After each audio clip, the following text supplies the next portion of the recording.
So welcome to the Radcliffe Institute for Advanced Study. I am Lizabeth Cohen, Dean of the Institute, and I am delighted that you could join us for our conference, Women Making Democracy. This conference is the culmination of months of hard work, and I could not be more excited about the day ahead. I also have to tell you how thrilling it is for me, the Faculty Planning Committee, and the Institute staff to have all of you with us in this room today. The speakers who we so carefully researched and then prayed would accept our invitation, and the audience who was always in our minds as we planned. The Institute's annual conference on gender was one of the first tasks I undertook upon being named interim dean of the Institute last May. I had been glued to NPR throughout Arab Spring, and I decided that this conference, annually devoted to exploring the gender dimension of an important subject, was a perfect opportunity to probe the under-examined place of women in the democratic struggles underway in the Middle East and North Africa. I soon enlisted the help of my colleague in the government department, Jennifer Hochschild, to chair a planning committee. And together, we assembled a team of fellow faculty members from fields and schools throughout Harvard, all listed in your program, and most of whom will be moderating or introducing today. I should say that working with this group of brilliant, dedicated, and energetic colleagues was an incredible experience. For months, we engaged in daily, sometimes hourly emails and conference calls, what can only be viewed by academics more used to parallel than interactive play as our own experiment in democracy. We hope you will deem that experiment a success. We determined early that we wanted Women Making Democracy not only to focus on women's participation and iconic representation in Arab Spring, but also to deepen our understanding of the gendered character of this political moment by comparing it to other recent cases of democratic struggle elsewhere in the world. Eastern Europe, South Africa, and Latin America seem to us to be logical cases. And we also sought a variety of perspectives so that astute eyewitnesses and more removed scholars could share the stage, bringing to bear their unique perspectives. Once we identified our dream team of speakers, it was very gratifying to receive such overwhelmingly positive responses. Every person on today's program was highly sought after by our committee, and every acceptance that we received set up whoops of joy over the internet. We were very aware as we built the program for Women Making Democracy that we had packed a lot into one day of panel discussions, and we wanted plenty of interaction among the panelists and with you, the audience. Each individual's formal remarks will therefore be relatively brief, but we also want to hear them dialogue with each other. So following each panel discussion, we will first open up the question and answer period to our conference speakers, giving them an opportunity to converse across panels and areas of expertise. Then, as time allows, we will take questions from the floor. I hope this approach will help us to maximize our learning from this incredible group of speakers, who in many cases have traveled long distances to be here with us today. Women Making Democracy is exactly the kind of project the Radcliffe Institute was born to spearhead.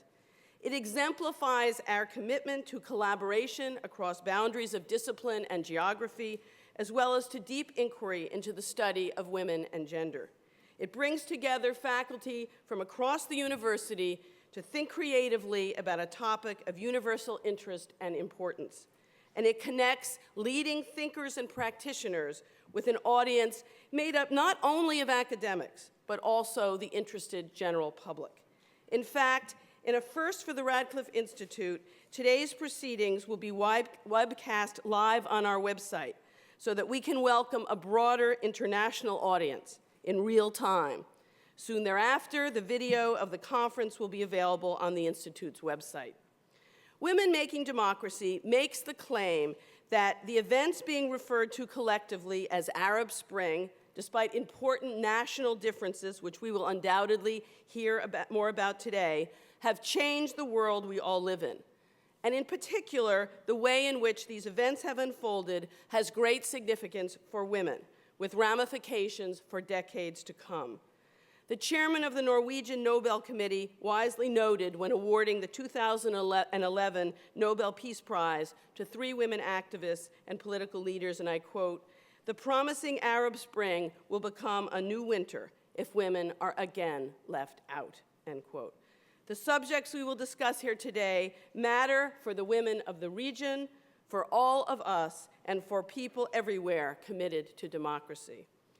I hope you will take time during one of our breaks today to visit the fascinating exhibits in the Byerly Hall Gallery and the Schlesinger Library, organized specially for this conference. And we'll have our reception at the end of today near the exhibit in Byerly Hall so that you can use that time as well to see the exhibition. You can find more information about both of these exhibits in your program. These displays are just 2 of many wonderful events that have been mounted around the university leading up to this conference. You may already know that the conference officially opened last night with a stage reading of Ibrahim il-Husseini's Comedy of Sorrows, which was written in direct response to the revolution in Egypt and was translated for the first time into English by commission of the Radcliffe Institute. The performance was followed by a panel discussion that explored the play's themes and the deep connection between art and politics. I assume that many of you here today were in attendance at yesterday evening's performance, but for those of you who were not, you can soon view the event on our website. I promise you will not be disappointed. Before we begin, I wanted to thank everyone who contributed to the enormous effort that has gone into making Women Making Democracy possible. The James Family Innovation Fund and the Aga Khan program at the Graduate School of Design, which each sponsored portions of this conference. Harvard Center for Middle Eastern Studies and its Outreach Center. The Middle East Initiative at the Harvard Kennedy School of Government. The Nieman Foundation for Journalism at Harvard. Our terrific conference committee, who are all listed in your program and who sweated every minute of this daunting program planning with me and with the Radcliffe Institute staff. Of course, the Institute staff, who have rallied way beyond the call of duty to craft and support this program. And finally, many, many thanks to our performers from last night and to the speakers on all the panels during both days of the conference who have traveled here from all over the world. They are leaders in their professional fields and in their academic disciplines, and I am grateful to them for sharing what's in their heads and in their hearts with us today. And now I would like to introduce you to the chair of our conference planning committee, Jennifer Hochschild. Jennifer is the Henry LaBarre Jayne Professor of Government at Harvard University. She's Professor of African and African American Studies and a Harvard College professor. I'm deeply grateful to Jennifer for all her help, and now I turn the podium over to her. I will speak very briefly because we have a fabulous set of people that we all came here to hear. I'm not the person you came here to hear, so I will be very brief. But I simply want to say predominantly to welcome you all. We're delighted to see so many people here. I want to add my thanks to the same list of people that Dean Cohen just listed, the Radcliffe Institute staff, and of course its dean, and the fabulous professional efforts that they made to put this together. The committee of people who organized the event, the speakers especially, you as an audience. It really does take a village to organize a conference, and we've done it. The other thing I would say, just as a very brief introduction, is that I'm always sort of vaguely surprised when you spend months and months and months organizing something with all the enormous details and the literally worldwide participation that this entails. And then it actually happens. And people show up, and they do what they said they were going to do, and it turns out to really work well. This may be a deep psychological phenomenon in me that I'm always vaguely surprised, but I nevertheless am, and so again, let me just thank you and welcome you all. I thought I would spend just a couple of minutes explaining sort of how we got to this particular format not so much format, this particular content of this conference. We started months ago, many months ago, with a very broad theme of women making democracy. That was easy. I'm a political scientist. Democracy is something of broad importance to the world, not just political scientists. The Radcliffe Institute, of course, focuses on the link between gender and important worldwide issues, so that part was simple. How to put it together, how to make it a manageable topic, since that's enormous, was much harder. We started out with a very broad, actually historical framing. Should we talk about the United States Revolution? Should we talk about the French Revolution? After all, Madame Defarge was at least a woman, perhaps not a feminist. Should we talk about the United States civil rights and immigrants' rights movements? Should we talk about feminist movements all over the world? We explored a whole range of possibilities. Maybe we should have thematic panels rather than area or country-specific focused panels. And then we came to two realizations. One is that Arab Spring itself was a unique phenomenon, a uniquely exciting phenomenon. Political scientists don't like to think of things as being unique. We like to think of systems, but we couldn't help it in this case. And it's obviously ongoing, for better and for worse in many ways, but we have enough distance at this point to examine at least the beginnings and first stages of what is surely going to be a decades-long enterprise. And the second thing we realized quickly was that Arab Spring is a variant of a much broader category of more or less spontaneous, unorganized uprisings of people, many of whom are women, of course not all of whom, demonstrating popular commitment to change, to voice, to effective power, to in short, to democracy. People literally put their lives on the line. They put their hearts, their minds, their bodies, their selves into this. You see this in the pictures. We saw this in the play last night. Since I'm an academic, I have to do this, an immediate caveat, which is to say the term Arab Spring is something of a misnomer, in part because many participants in this event and around the world, of course, are not Arab, or perhaps Arab is a complicated term in any case. The movement didn't take place only in the spring. It obviously continues and will continue for a long time.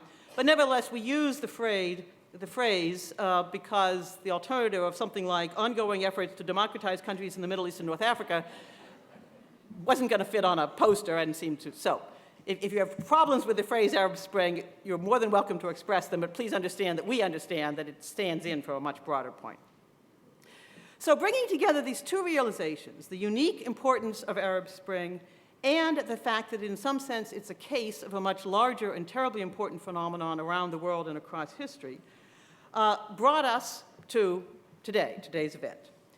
What people are expressing, both in this event and in the phenomena out there in the world that we're commemorating and discussing, is what Rebecca Magro last night called a collective awakening. And I thought that was a lovely phrase.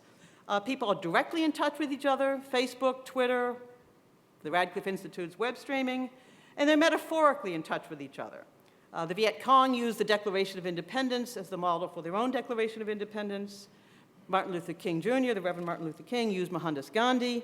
The feminists of the 1960s and 1970s rediscovered Charlotte Perkins Gilman, Jane Addams, Elizabeth Cady Stanton, a long list of heroes and heroines. So we have both a unique phenomenon and a case of some larger set of issues. The committee decided quickly, once we got to that point, that we wanted a mix of activists, observers, scholars. Each panel would focus on not only Arab Spring, but at least one and perhaps several other instances of democratizing among women in addition. Each panel would have a substantive theme, and together the three panels would move across the humanities and social sciences. And as Dean Cohen just said, we ended up with our wish list of participants. After spending a long time, we were just thrilled to death. So we've invited panelists to reflect not only on the case that they know intimately, either because they've studied it for years or because they've lived it, or perhaps both. We've invited them to reflect on their own cases and on each other's, both during the panels and in the question period, and hopefully in discussions in the hallways and over meals. And we've invited them to reflect on themes in other panels as they have these conversations, but that is not their primary task. It's your primary task. You as an audience are being asked to think both about unique cases and across cases, to think about distinctive and particular themes, but to think about how all the themes merge into one another in a given person's life, because a person doesn't live thematically. In the morning, they talk about culture, and in the afternoon, they talk about power. These are things that are integrally intertwined in our lives. So I ask you to do a little bit of thinking as you're going through the day. How is Arab Spring unique? How is it a case of something broader? How do we think about other equally important and unique cases, both in relation to Arab Spring and in relation to the broader theme of women making democracy? What's the distinctive role of gender in making democracy? How are space, one of our themes, culture and religion, a second theme, rights and power, our third theme, all connected for what, as I said, of course, for participants, are an ongoing lived life. Most important, what does all of this mean for the Middle East and North Africa, for women and men everywhere? After all, as Winston Churchill said, I can't resist my own closing quote, democracy is the worst form of government with the exception of all of the others. So we're going to hear about its great virtues and its considerable difficulties as we go through the day. Thank you all.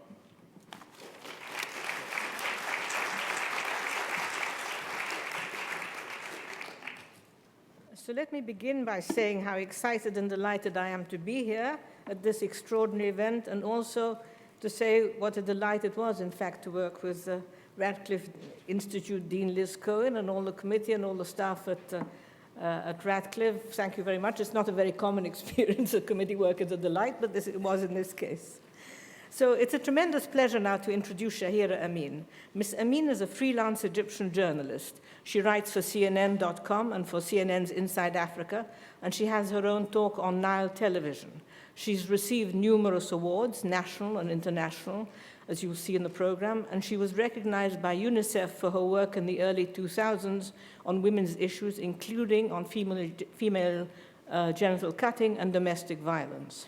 Ms. Amin first came to international attention when she resigned from her post as deputy head of the state-run Nile television in protest at its coverage of events in Tahrir Square. Sending in her resignation to her boss in a text message, she headed straight for the square where demonstrators had been gathering in huge numbers since the 25th of January. Amin sent in her resignation on February the 3rd. Mubarak stepped down on the 11th. After a night of celebration, as we were told in the wonderful play last night, the people had brought down the regime. The following morning, women and men set about cleaning the square, leaving it looking, apparently, as someone said, as spotless as someplace in Switzerland. Women, of course, were in Tahrir Square from the start. In fact, a video posted by a young activist woman, Asma Mahfouz, is credited with having galvanized people and set the uprising in motion. In the video, which you can see on YouTube, Mahfouz speaks passionately, urging people to set aside their fears and to join her in Tahrir Square to take their stand for human rights and dignity. Women made up, according to estimates, about a quarter to a third of the demonstrators in the square. Perhaps Ms. Amin can give us updates on those figures. And ever since, too, of course, women have continued to be forcefully active in innumerable ways, despite the fact that, as we know from such horrific incidents as the virginity test and the blue bra episode, activist women have been subjected to appalling brutalities by the powers that be, who, along with other dominant groups now vying for power, seem altogether bent on marginalizing women and even perhaps on excluding them altogether from the political process. And yet, inspiringly, Egyptian women are continuing to respond forcefully, and far from retreating, they're confronting and challenging their abusers and calling them to account, organizing marches and pursuing their rights in court. It's as if, and again, as the playwright Ibrahim al-Husseini said yesterday, a new spirit, a new willingness to stand up to injustice is now abroad. Thinking about this new spirit, it occurred to me to check out recent figures for women's education in Egypt. And I'll just mention a couple here. According to annual government statistics, as of 2003, there were about 2.2 million students enrolled in higher education in Egypt. 49% of them women, and women make up 45% of students in the Faculty of Medicine, 30% of those in engineering. Cumulatively, this means there are now about 10 million Egyptian women with higher graduate degrees. graduates from higher education. It's a figure that's perhaps worth keeping in mind as we grapple with trying to understand the uprising and its ongoing effects today. Tahrir Square is now a place where history was made. When Secretary of State Hillary Rodham Clinton visited Egypt in March 2011, she made a point of going to Tahrir Square to get a sense, as she put it, of what those amazing days were like in Cairo. Other world politicians have followed suit, among them British Prime Minister David Cameron. And women, of course, emphatically, were there and are there making this history. And Shahira Amin was there, both making history and covering it. And sometimes it was Shahira Amin herself who broke the story, as in the case of the virginity test. So it's a tremendous pleasure and privilege then to be able to hear now her account of her experiences and perspectives from the front lines. Please join me in welcoming our keynote speaker, Shahira Amin. Thank you, Leila, very much. Ladies and gentlemen, good morning. It's such an honor for me to be here today. And I can't thank you enough for taking time off your busy schedules to join us here. I'm deeply touched by the overwhelming interest in the Arab Spring, and I'm thrilled to be able to share some of my experiences from the last 14 months with you here. As I speak, we'll be seeing scenes from a film that I produced for UN Women about the situation of women in Egypt in the post-revolution period. Scenes from Tahrir, scenes from Parliament, and some of the violence against women protesters. I love the conference title, Women Making Democracy, because I truly believe that it is the women of Egypt that will in future lead the way and bring democracy to our country. You may be surprised to hear this because there's the Western stereotypical image of women in the Arab world being weak, submissive, repressed, but the revolution has changed all that. Let's not forget that it was a young woman who triggered the January uprising by posting videos of police brutality on Facebook and calling on fellow citizens to take to the streets and protest. I'm talking about Asma Mahfouz of the 6th of April movement. And let's look back at history. In March 1919, Egyptian women in veils took to the streets in a demonstration against the British occupation. That protest was a turning point. It was the start of women in Egypt entering public life. In the January uprising, the women were there in Tahrir, rubbing shoulders with the men, and not just in support roles, conducting security checks, distributing food, and treating the injured. At times, it was the women that led the protests, with the men chanting behind them. They braved the tear gas, the Molotov cocktails, and it was an all-inclusive movement, young and old, Christians and Muslims, affluent and poor, the educated and the illiterate. But what has happened since? The women were not invited to be part of a committee drafting the constitutional amendments in March last year. That was a committee of wise men without one single woman. Women who marched in a rally to observe Women's Day on the 8th of March were attacked by a mob of bearded men who told us to go home where we belong. Women have in recent months been targeted at protests. They've been groped, sexually harassed, to punish them for being out there. Security forces have systemically targeted women who take part in the protests, beating and kicking them using excessive force. In March 2011, women who were arrested and detained near Tahrir were subjected to forced virginity tests. A military doctor performed the checks in front of the soldiers. I got the first admission from a senior military general that the tests were performed and went public with it on CNN. The good news is that one of the girls who had the test decided to speak out, and she even filed a lawsuit against the military. In December, there was a ruling that such tests will never take place again in military prisons in Egypt. This would have been unthinkable in the old Egypt. Girls didn't speak out for fear of being stigmatized. And that ruling was perhaps the first crack in the impunity of the military forces. Months later, a young female protester was stripped to her bra and dragged by soldiers. The scene was captured on camera and went viral on the internet, provoking a public outcry. Thousands of women in Egypt marched from Tahrir through downtown streets, protesting and chanting, "Down with military rule," and "Girls are the red line, not the military."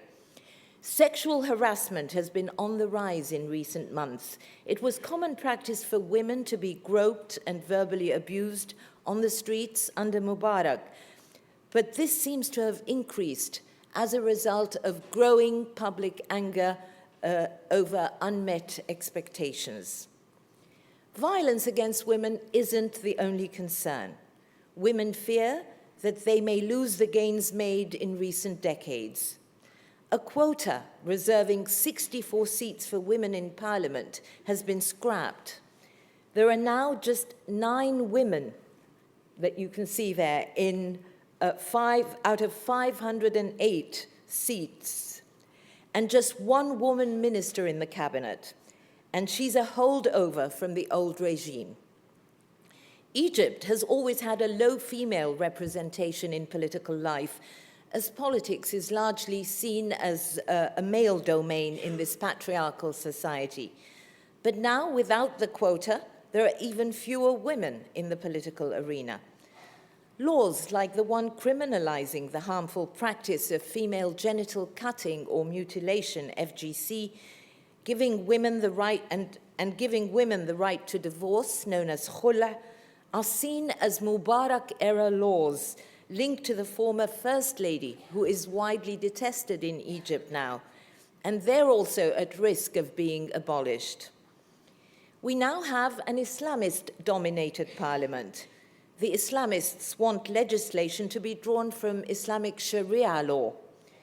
Egypt's family law, which dictates the rules of marriage, divorce, employment, and inheritance, is in bad need of amendments, particularly with respect to custody.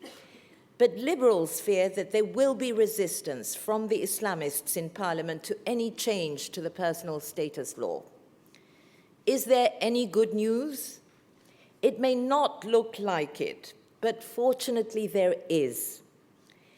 For one, women turned up in huge numbers to vote in the last parliamentary election, Egypt's first free and almost fair election.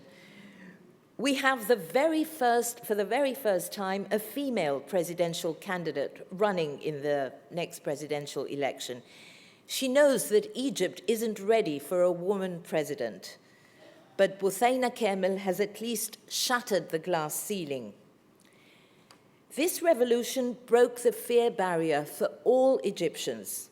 It was about claiming our country back from the grip of dictatorship. People feel now that they have a stake in their country. We saw the scenes of the young people going out to clean the streets of garbage. Women were very much a part of this. A lot of my women friends have joined political parties, even though they lack the expertise. There's a high level of activism among both men and women. Women are speaking out, they have found their voices, and they are using that to demand equal rights. They're not going to be silenced or pushed back into the shadows. They have made that clear. I'm not worried about the Islamists because the Muslim Brotherhood were there in Tahrir protesting with other Egyptians, calling for a secular civil state. They have now promised to fulfill the goals of the revolution: freedom, social justice, and dignity for all Egyptians. They know that if they fail to deliver, their popularity base will diminish, and they simply won't be elected next time round. The power has shifted. It is now in the hands of the people, not the government. And we see this every Thursday night when we get concessions from the military authority just before the Friday million people march in Tahrir. The Brotherhood were marginalized and persecuted by previous regimes, but they're now out in the light. They're likely to become less rigid and more moderate. Alienating them would only radicalize them. I'm hoping that they will embrace a secularist agenda. Mubarak was not an Islamist, but he aggressively pushed an Islamist agenda by allowing our satellite space to be infiltrated by scores of Saudi-funded Wahhabi channels that brainwashed the Egyptians. I'm optimistic and I'm looking forward to a better tomorrow for the women of Egypt. Thank you again for your interest, and perhaps if we can now play the film to give you a better understanding of the situation. Right, thank you. Mu'mina, a mother of 3, works as a cleaning lady in a Cairo office. She's also the breadwinner in her family. My husband was injured in an accident several years ago and has since been physically disabled and is unable to work, she says. Like many Egyptian women of her social class, Mu'mina is forced to work to support her family. I've managed to get all my children through school. My eldest is now in college, she says. According to a recent study by the Alliance for Arab Women, in 60% of Egyptian households, women are the sole or main breadwinners for their families, either because they're divorced or because their husbands are unemployed. And yet, women in Egypt are still struggling for equality, emancipation and empowerment. Backward elements in Egypt succeeded in convincing women that they are second-class citizens and that they are lacking intelligence. They cannot participate in public life. Unfortunately, women's rights have suffered a setback. Society has stripped women of their God-given rights. The women of Egypt were at the front lines during the 18-day mass uprising in January 2011, but they've since been sidelined and face attempts to push them back into the shadows. Women are becoming increasingly concerned that the gains they've made in recent years may be reversed. Gains like the Khula, which gives women the right to divorce, and the 2008 Health Ministry decree criminalizing female genital mutilation. Analysts fear a rising tide of Islamism is threatening to silence women's voices and undermine their rights. The challenge is the negative policies that are being adopted, especially by the new people in government who may be really very religiously inclined and who base themselves on religion to bring women back to the home instead of. This would be the greatest challenge in the future. How to resist the new wave of fundamentalism, which keeps women back from going to work, from studying and all that. Islamists took a commanding lead in recent parliamentary elections, winning more than 70% of the seats, a prospect that has worried liberals and women seeking gender equality. Despite promises to support the revolution's goals of freedom, democracy and social justice, and to press for a secular agenda, Islamists are now calling for the implementation of Sharia. While Islam gives women equal rights, analysts are concerned that Sharia law may be interpreted in ways that deny women those rights. The Islamic religion gave the women so many rights, to the extent that we are saying it is a feminist religion. There are forces that want to take away these rights from women by a wrong interpretation of the religion. Some ultra-conservative Muslims have adopted the rigid culture of neighboring countries. Islam is a religion of compassion, but I don't feel this compassion in the discourse of some radicals. When they talk about women, their language is harsh and rigid. Egypt's current family law, which dictates the rules of marriage, divorce, employment and inheritance, has been derived from Sharia. Analysts argue that the law discriminates against women. They fear that the Islamists who dominate parliament may resist amendments to the law. So we want to insist that women have almost equal right to divorce. And of course, to marriage, this is very most important. This has to be changed.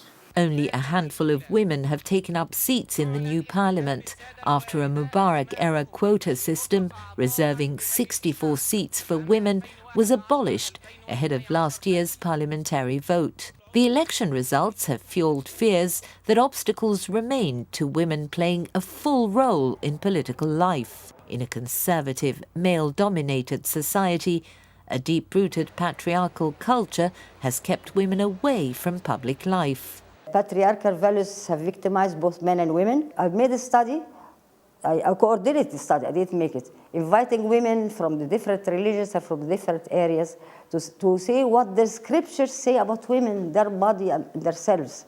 And they were amazed when they came back and they heard each other, that they all found that all religions, in different cultural settings and different religions, all agreed that a woman is to be elevated, whether, you know, it's like saints or the Virgin Mary or all this. But in the long run, they are less than men, and they have to be protected by men. And this is very much the center of patriarchal values and teachings. What we need and what we lacked during the last 30 or 60 years is changing the culture of the people. The wrong tradition and customs inherited, the wrong ones. Like the centuries-old tradition of female genital mutilation, FGM, still widespread in the rural communities. Recently, conservatives have been calling for the law criminalizing FGM to be abolished, urging Egyptians to fight against the imposition of Western values on their culture. Marie Assad, who conducted the first study on FGM in Egypt, says raising public awareness about the dangers of FGM is key to eliminating the harmful practice. Knowledge is power. When they know exactly the origin of this practice, its history, why it was made, and why it's harmful to women, and how it's cutting an important part of the body of women unnecessarily, they got convinced. There's been an upsurge in violence against women since the 25th of January revolution. In March 2011, the military forced several female protesters who were detained to undergo virginity tests. Female activists have also been beaten and sexually assaulted while taking part in protests, says Shahira, who herself participates in peaceful protests, adds that there's been a deliberate systemic targeting of female protesters to keep them away from the protests. In December 2011, a YouTube video showing a young female protester being stripped to her bra and dragged by soldiers went viral on the internet, triggering a public outcry. In response to the shocking incident, 3,000 female protesters marched in a women's rally in downtown Cairo, denouncing the brutal use of force by the military and security forces against the protesters. The girl in the blue bra has come to symbolize Egyptian women's struggle for freedom and equality. The Women's March has also revealed the widening gap between the country's secularists and conservatives. Many women in Egypt today feel betrayed. They complain that the revolution has been stolen from them. Rights activists want the family law amended to elevate the status of women. They also want new legislation to curb sexual harassment, which they claim has increased as a result of growing anger over unmet expectations and economic and political strife. We still need a social revolution to put an end to all inequality between classes, rich and poor, between gender, men and women, and as far as religious also dichotomy is concerned. The analysts urge women to join forces to overcome the challenges. It requires that we all work together and to show the society that women is a very precious human resource for the advancement of the country. While women have yet to reap the fruits of the revolution, they are determined to continue to fight for equal rights. The momentum has started, on which we can build on. But it may be a long struggle before women like Mu'mina can gain their rightful place in society. Thank you, Shahira, for a wonderful talk and the film, which you recognize her voices she made. So we now open it to questions first from the conference participant. Yes? Where's Shahira? Oh. Shahira. Right. Thank you very much. My name is Nadia Al-Ali. I'm going to speak later on. I really, very much appreciated both the talk and the film. Thank you. I have one question which relates to the National Council for Women and the question of state feminism. I think that the issue of, or the question whether feminists should work with the state, and I think in the past many feminists have decided to work with the state even though the state was authoritarian, as in the case of Egypt and Tunisia and Iraq, for example. And so the National Council for Women, which was led by Suzanne Mubarak, is now very much discredited in the eyes of many people. And then now that SCAF, the military, has actually appointed or tried to appoint the new members of the National Council for Women. So I was just wondering what you think about, I think it's a very complicated question. I think it's very easy for us today to judge, to say, how come you worked with the government in the past? I know that in Egypt, there were some women who decided to work with and through the official instruments of the states and those who rejected this. But I think one of the problems I see in the region is that there is this huge backlash against women's rights now because there is this association being made with state feminism. And you have, of course, in Egypt, this whole question of what is referred to falsely as Suzanne's laws. Exactly. And I was wondering if you could elaborate a little bit. And I was sort of intrigued, Merve Talawi, so what do you think now of the National Council of Women? Is it credible if it's appointed by SCAF?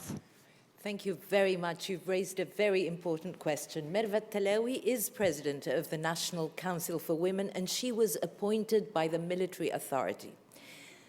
Of course, for us, this is shocking, because what we would have liked to see is an umbrella, an alliance of all civil society groups working on women's issues come together, rather than again have a government body. But when we find, that there is a concern now that there might be a regression in women's rights, Suzanne Mubarak, despite all the criticism, has done a few good things for women in our country, like the khula, the right to divorce, like passing on Egyptian nationality from the mother to her children. The gender gap in education at the primary stage was closed in 2008 with the schools, the one classroom schools in the rural communities that, allow interactive learning and critical thinking. So a few good things have happened. And if we don't have the National Council for Women, we have no body, no organization fighting for women's rights. So for the moment, we've had to accept that. But at the same time, civil society organizations are joining forces. They are grouping, and they are forming a women's association at the civil society level in parallel to the state-sponsored one. So thank you for raising that question. Very good question. My name is Munira Sharad. I will be speaking about Tunisia in a few moments. And I have a question about Egypt, but I think it applies to other countries as well. And that is, what form is women's activism likely to take in the future? We've seen incredible demonstrations and mass protest, and that is one of the hallmarks of the Arab Spring. Do you think that that kind of activism is sustainable and can go on in Egypt? Or do you think that now civil society and associations will be the major place for feminism and women's activism? Another good question. I think a momentum has been started, and it's irreversible. The women are adamant to continue the struggle. They will not be pushed back in the shadows. I've seen that firsthand because I was there at all these women's rallies, and I see them taking the lead, and I know that they will be out there fighting for their rights. And I must tell you that in earlier elections, women were just not interested in politics at all. But now every single one of my friends, even the housewives, are joining the political parties. They all want to be part of this process. They don't want to be left out.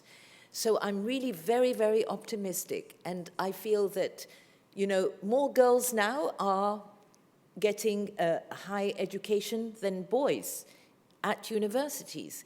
And they are, you know, they have careers, they are career women juggling between a traditional role and a career. And I know that no amount of pressure will just push them back. So I'm really very optimistic. Hi, my name is Beth Barron. I'll be speaking later as well. I had a question about the possibility of Muslim sisters forming alliances and how receptive the women in the Muslim Brotherhood organization have been to cooperating with the secular and other feminists.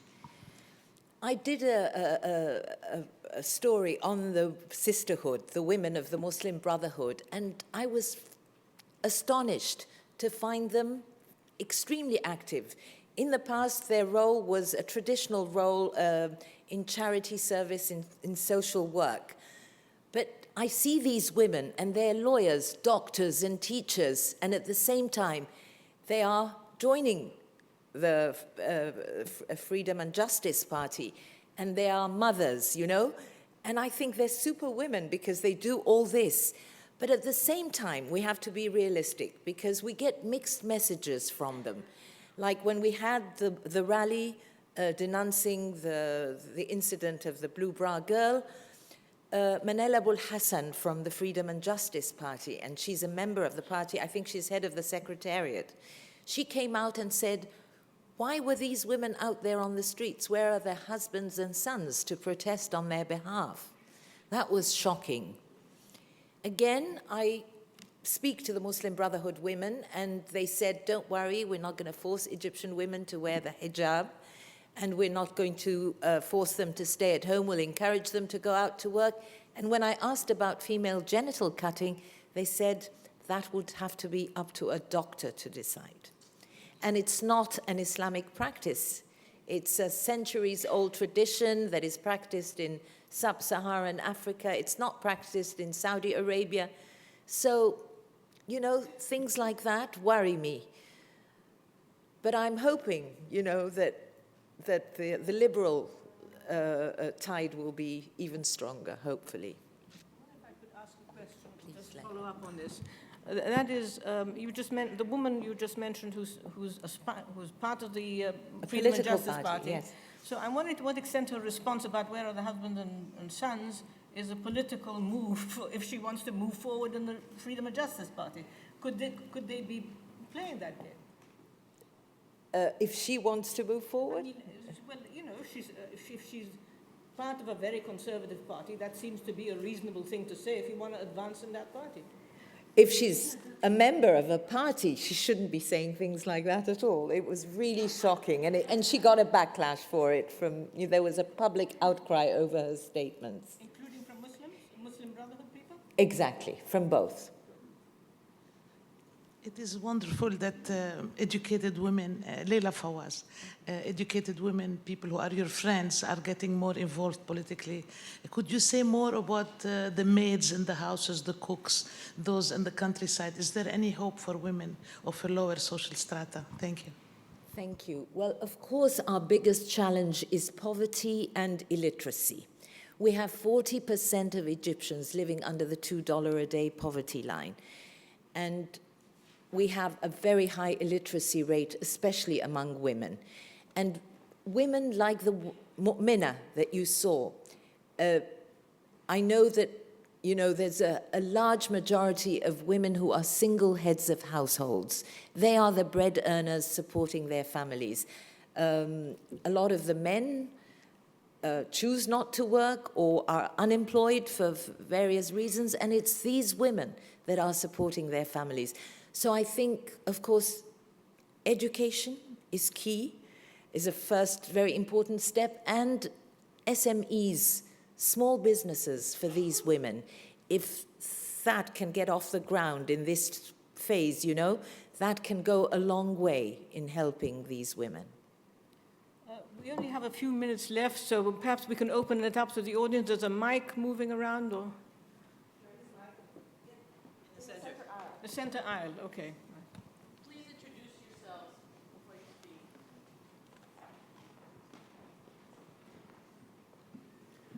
I'm Fawzia Ahmed from Bangladesh, where, as you know, it's a predominantly Muslim country, and the women's movement is very strong.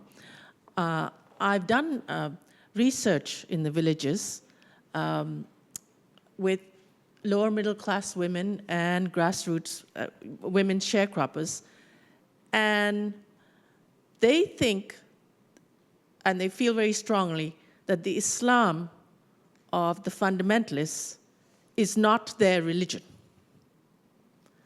They are personally extremely devout, but they voted against the Jamaat-e-Islami party. Yet, they also want an improvement in their material standards.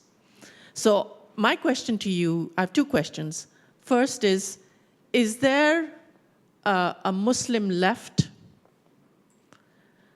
And if so, what is the link between the women whom you've described on the streets to that Muslim left? The second question is, what can women in other Muslim countries, women's movements in other Muslim countries, do to stand in solidarity with you? Thank you very much. Egypt has always been a moderate country. Don't look at the number of women wearing headscarves or putting on the veil. The ultra-conservatives are still a very small number. The veil is a political statement. It's a reasserting of their identity as Muslim women, but it doesn't necessarily mean that they're religious. So I find that what you said about the Bangladeshi women is, we share that in Egyptian society. Egyptians are moderate by nature. They're not over-religious at all. And it's just a socio-cultural thing and peer pressure, the fact that they're covering up. But that doesn't mean that they are particularly ultra-religious in any way. They voted for the Muslim Brotherhood because, of course, the Muslim Brotherhood was the most organized party. They provided the services where there was a vacuum, from the government. Also, the illiterates were led to believe that, it would be un-Islamic to vote for a liberal party, or during the constitutional amendments, when we had the yes or no referendum, they were told that it would be un-Islamic to vote no. So it's illiteracy, again, that is the problem. It's the ignorance, it's the poverty. But we don't have a fundamentalist tide as such. That is definitely not there. And if we are worried about the ultra-conservative Salafists, I see them also trying to fit in and to be better integrated. initially they had said that it was, that they would not be in politics because that's haram for them to challenge authority. And here they are, forming their party and now fielding a presidential candidate. So things do change and will change. Thank you. Hello, everyone. My name is Gail Whitney Allen. I am a graduate student at the University of Rhode Island in the Master's in Public Administration program. And a few things have come to mind that I'd like to raise. First of all, there are three very powerful words I felt that were uttered: equality, emancipation, and empowerment. Very powerful. And then perhaps this is very simplistic on my part, but there seems to be an analogy with what is going on in terms of the women in Egypt now, that we have, there are some parallels that could be raised between what has happened in this country with the struggle for integration in the South in the 60s. We have the women's movement in the 70s here in this country, and even going back to the early 1900s with the women's right to vote. And we also have the Equal Rights Amendment.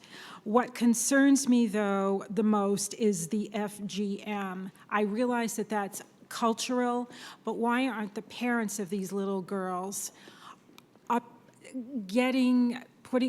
organizing themselves together and protesting this?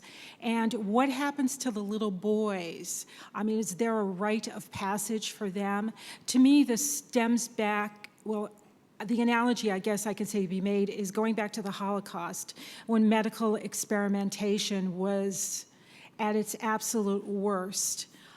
It just likens that to me. So what is being done in terms of this horrific medical procedure that's being done to these innocent little girls? I followed the FGM campaign from its very beginning. In the mid-90s, it was a taboo issue that we could not speak about at all. And you remember the big uproar when CNN showed this for the very first time during the ICPD conference in Egypt in '94. There was just no talk about it, and it was as high as 97% among children of childbearing age. Women from 15 to 45 had been circumcised, 97%. But then a campaign was started by the National Council for Childhood and Motherhood under Suzanne Mubarak. And this was a campaign that, that had rural community leaders, that had religious leaders on board, volunteers, and they went from door to door in the villages, talking about the harmful practices. And then suddenly we had these village declarations, entire villages coming out to say no to FGM, because they were told that it's not necessarily, that Islam doesn't condone it, that it's not there in the religion. So slowly but surely, until last year it had reached 75%. That is still terribly high. But we have to keep this. The health ministry decree, of course, criminalizing it was a huge help, because doctors who perform the surgery have to pay a fine or are put behind bars. If this law is abolished, then we're back to square one. So I'm hoping that, that we will fight back and that there will be no, going back on what we have achieved. I think we have time I certainly hope so. More question. Yes. No, go ahead. For her? Did you want to forget? For me? Okay, sorry, excuse me. My name is Vicki Langar. I'm a professor of political science at the College of the Holy Cross. Two quick questions. One is I wanted to know if you see a difference in either the amount of attention or the type of attention paid by the media to these kinds of personal status law issues and FGM before and after the revolution. When I've done research in Egypt on the criminalization of FGM in 2008, many activists told me that they gave a lot of credit, for example, to the main independent newspaper, Al Masri al-Yom, for having covered the deaths, particularly in 2007, of the two young girls who died during the clitoridectomies, and they give a lot of credit to that. So we know there is a precedent for that pre-Mubarak. I was interested to see just last week that another one of the most prominent people, Yusri Foda, had an hour-long program, a debate between the man who has introduced a bill to repeal khula, with Nihad al-Umsan from one of the major women's rights activist groups. So we've had that kind of, or some media coverage about these issues before and after the revolution. I just wanted to know if you've seen a difference either in the amount post-revolution or the level of criticism or support for women, if you've seen a change. Another quick question was, of course it's a wonderful thing that the military, or the courts have now said the military can't do the virginity tests, but as you know, Samira Ibrahim, one of the most famous women who brought this up and first spoke publicly about it, lost her attempt to, the doctor who performed that on her was acquitted. So I'm wondering, going forward, that's a great ban, but do you have any optimism about the potential for the people who have actually committed these crimes since the revolution to actually be held accountable? Thank you. Two very important questions. I'll start with the last one because I was there at the military court when the doctor was acquitted, and it was a shocking, a big shock and a huge disappointment because we know that they performed it. We had 3 admissions from 3 military generals that this was routine procedure in military prisons, and then they acquit the doctor. Because it's a military court and he's a military doctor, but you should have seen the support outside for Samira Ibrahim and the rally, with men chanting, "Samira, raise your head, you are more honorable than the ones who did this to you." So we know it happened. She was brave enough to speak out. There's tremendous support for her in Egyptian society. And we know that military courts, aren't always fair, and that they, that they acquitted him because he's one of their own. So that is about Samira Ibrahim. Now, the earlier question was, sorry, I forget. Oh, the coverage. Okay. The one great thing that has come out of this revolution is that the media in Egypt is undergoing a revolution of its own. And I'm not talking about state media, I'm talking about the independent media. The number of new channels that have been launched, private channels, publications, the freedom. There is still a restrictive atmosphere and attempts by the military authority to, silence the free voices, and they're summoning journalists for investigation by the military prosecutor to send a message to others. Michael Nabil, the blogger, got a three-year jail sentence for something that he posted on Facebook. And he went on hunger strike to protest his confinement. But the media in general, as you mentioned, Yusri Fouda, who stood up against censorship. He almost walked out when they tried to censor his program. Others are following suit, like refusing. State media is still under the control of the military. We have a military general as the new Minister of Information, which can only mean more control. But the independent media, although still sensational and tabloid, there are individual cases that are, going to be role models for the rest of them. And they are tackling these issues. There's a new film that's been released about a woman who's HIV positive and who spoke publicly about it. Another film, 678, about sexual harassment. All these issues were not tackled before, and they are coming into the light now. Thank you so much. Thank you so much. Thank you.